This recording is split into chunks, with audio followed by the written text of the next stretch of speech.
Hello, babes. Welcome back to the channel. If you are new, welcome. So in today's video, I wanted to discuss the 2000s 2010 style of Miss Kim Kardashian. So let's get into it.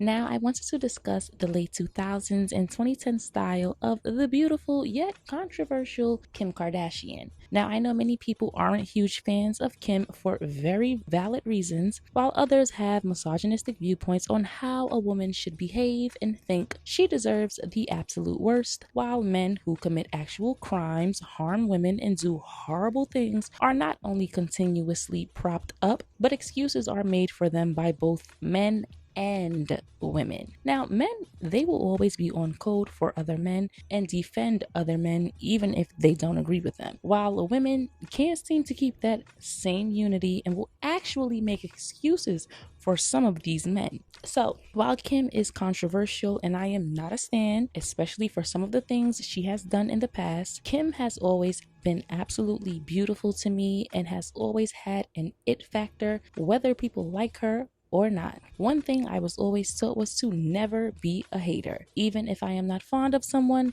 give them their compliments and don't deny their accomplishments, beauty, or talent just because I don't like them. And a lot of people can't seem to do that because they're so hateful and filled with so much hate. So a lot of their thinking is black and white. And listen, I love me some Skims, okay? I have a few Skim products. The products are good. The essential teas, the bras, the undergarments. I don't really purchase any other Kardashian brands, but I actually love Skims, and I think it was one of Kim's best ideas and business moves because you can tell her heart was really in it. Now, enough of my rambling. Let's get into the fashion. So I always wanted to know who Kim was when I first saw her walking beside Paris. She was a beauty, but she also didn't dress exactly like Paris. Kim had her own style. She wasn't wearing the ultra low rise jeans all the time or even at all. I don't even think Kim really wore the low rise jeans, which I still hate to this day. And her style was different compared to some of the girls she was hanging around. Of course, she wore some of the trendy pieces that everyone else was wearing, but Kim was generally a little more covered up with her clothing. She could give you sexy doll, but she also gave you corporate office baddie. I remember watching Keeping Up with the Kardashians and always loving how Kim wore a good over-the-knee boot, a blazer, and a blouse with a scarf, and just the way she'd layer it with a good boho bag or Chanel bag, and don't forget our girl and her Birkin bags and some hoop earrings in those early seasons. Her style felt more mature but not in a matronly way. She wore those pieces in a way that still felt youthful and sexy but not too youthful, if that makes any sense. And Kim has always been fashionable to me, which makes sense considering she was working as a closet organizer and had been around fashion for years. I got into styling because my best friend is Brandy, and we'd always shop together. She'd always ask me to be, oh, you have to help me out, be my stylist. And I'd never assisted a stylist before. I never went to school for it. I never, really knew what the job really entailed. So I just kind of blew it off, and we'd always shop together. And one day she called me and was like, will you be my stylist? And I said, sure. She'd always said it. I thought she was kidding. And the next day her record company called me and hired me. And like a week later we left for a 3-week promotional tour in Europe. And I had to dress her and her dancers. And I was like freaked out. And she was amazing. And she was like, don't worry, I'll walk you through the whole thing. We'll shop together. She walked me through the whole process. What's your eBay deal? I go to my clients' homes and I help them clean out their closets, and we take whatever they don't want and I sell it for them on eBay. So who are some of your clients that you can mention? Catherine Bach, the original Daisy Duke, Nicole Richie, Paris Hilton, Brandy, Serena Williams, Cindy Crawford, Sugar Ray Leonard and his wife, Rob Lowe and his wife, Kenny G and his wife. Some of my clients like me to use their names, some don't, so that can always help to sell the item. She had the it girl bags, but she didn't necessarily dress like the women carrying them. Kim would wear a pair of wide leg jeans, a blouse, a chunky belt, and then accessorize around the outfit. And this, of course, was definitely one of the 2000s trends that people overlook because the decade was so colorful, which I love and always talk about. You guys know I love color. But the chunky belts, blouses, darker tones, statement necklaces, and oversized accessories were also a huge part of that era. I remember having a few chunky belts of my own from Wet Seal, Forever 21. And if you're from Brooklyn, you already know about the boutique store. Yes, that was there in the early 2000s, where you could find some of the cutest pieces and those chunky ball necklaces that came in so many different colors to make your outfit pop. And this is where I think Kim's style starts becoming really interesting, because her fashion was a mixture of trendy pieces like the iconic Hervé Léger dresses that had a hold on the girls. But she also had this polished corporate feel that became even more apparent as we moved into the 2010s. And I think that's where Kim really perfected her version of the corporate baddie. She took those quintessential corporate girl pieces like the pencil skirts, fitted button-down blouses, tailored blazers, trousers, pumps, and luxury bags. It made them sexy, feminine, and very Kim Kardashian. You can actually see the transition from her early 2000s style, which was more boho mixed with hyperfeminine and classy. She could wear a flowy blouse, wide leg jeans, a big boho bag, boots, as I said before, chunky jewelry, and she always had these gold hoops on, which I love, but then add something fitted or sexy to give it that Kim K twist. She wasn't necessarily dressing exactly like the girls around her. As I said before, she was taking the trends and figuring out how they worked for her. As she moved into the 2010s, that style became more polished. Kim was giving us power dressing and luxury minimalism with a lot of monochromatic black, white, beige, cream, and neutral looks. She understood how to use color and proportion to elongate her frame, and she knew when to keep an outfit simple and when to make it pop, whether that be with a fur, a bright handbag, statement accessories, or those huge sunglasses. And of course, the handbags were a major part of the look. Chanel flat bags, Birkins, and other structured luxury bags were already staples of that polished, successful corporate woman aesthetic, and Kim incorporated them perfectly into her wardrobe. And I love that she didn't make corporate dressing feel boring. She could take a simple button-down blouse and pencil skirt, add a good heel, a designer bag, gold hoops, and oversized sunglasses, and suddenly it was a whole look. That was very much the aesthetics of the 2000s and early 2010s, when women were wearing fitted blouses, skirts, heels, statement belts, and luxury accessories, not just to work, but to go out. Kim mastered that balance of looking polished enough for the office, but sexy enough for the club. That's what made her version of power dressing so good to me. She wasn't trying to dress masculine to communicate that she was powerful.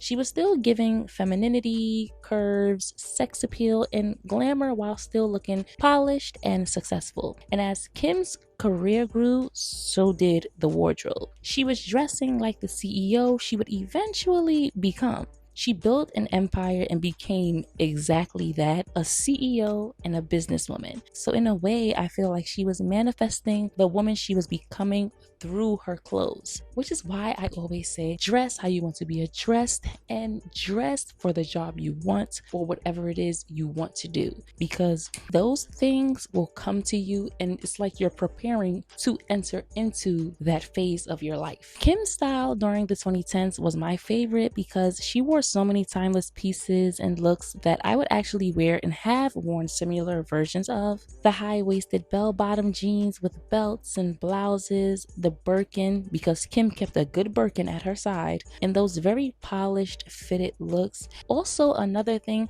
Kim had all of the girls with the cropped fur jackets, the MAC lipstick, as well as the 6-inch pumps and the Chanel flat bags. You can definitely tell she was inspired by her mother's style, because say what you want about Chris, but that woman always looks good and comes with the fashion. Kim wore a lot of black and white, blazers, Alexander McQueen scarves, 6-inch Christian Louboutin platforms, Jimmy Choo's, YSL pumps, and all of these pieces that gave her wardrobe that luxurious feel. And this is where I'm always going to tell you, babes, how important it is to get your clothes tailored.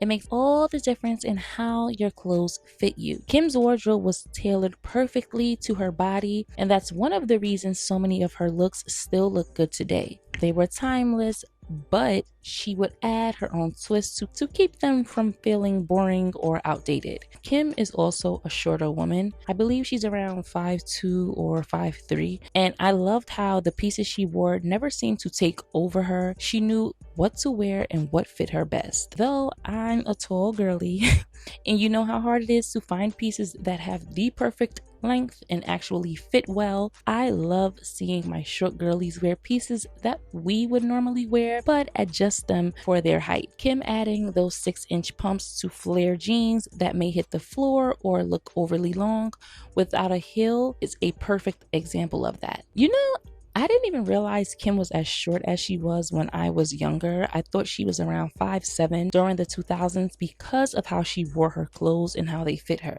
And she also understood how to use color and proportion to elongate her frame, as I said before. Wearing similar colors from head to toe or creating a longer visual line can make you appear taller, and Kim was really good at that. Kim also rewore a lot of her pieces and styled them in different ways, which I love because it shows that having a great wardrobe isn't necessarily about constantly buying something new. And she was the queen of the blazer. She always kept a sharp blazer on, whether it was over a fitted dress, paired with jeans, or styled with a more casual look. That blazer was coming out, okay?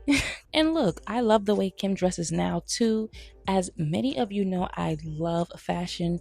I've been obsessed with this since I was a little girl. So I'm always going to give the girls their 10s, especially when they don't allow age or society's rules for women to pressure them into dressing a certain type of way or constantly performing for other people instead of just being authentically themselves. While people may make comments about Kim's class or her choices, her style of dressing, especially during the 2010s, was classic and modern. She could give you a neutral, tailored look one day and then come back with bright, vivid colors, patterns, or a completely different silhouette. Listen, Kim's makeup, baby, that face was always beat.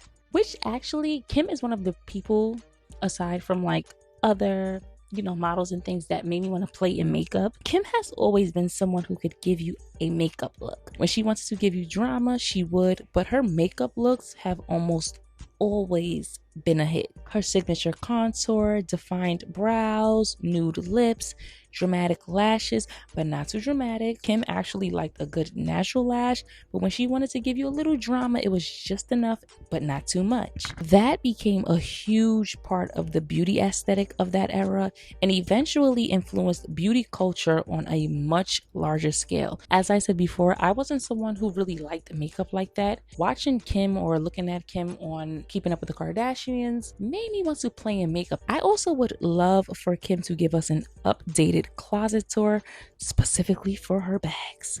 She did one back in the day and Kim had all of the iconic handbags. She even did a photo shoot and walkthrough of her closet in the 2000s, so I just know her handbag collection is elite now. I mean, we see them when she's out with them, but I do think that there's bags that Kim has for collector's items that she doesn't show the girls and that she hasn't worn out. I'm always here for a closet tour. I'm obsessed with them. I love them so much. I just love seeing what's in people's closets. I just think Kim's 2010 style was so iconic, and it definitely put people on notice when it came to her fashion. Of course, people always talk about Kanye coming in and getting rid of everything she wore to update her style, and I absolutely believe her style elevated after that relationship and the access it gave her to certain designers and fashion circles. But I also feel like Kim was giving us looks before Kanye. She was already a fashion girl, but Kanye definitely helped put her on the map fashion wise and opened doors for her to be in rooms with major designers, stylists, editors, and fashion houses. But Kim also had the it factor that made those doors possible in the first place. Because you can try and replicate what Kim did, and many people have, but you just can't manufacture that kind of presence. Kim just had the it factor. And with that being said, this video has come to an end. Don't forget to comment, like, share, and subscribe. Also, make sure your notification bells are turned on so that you always know when I upload, as well as hype in the video. And I will catch you guys in the next one.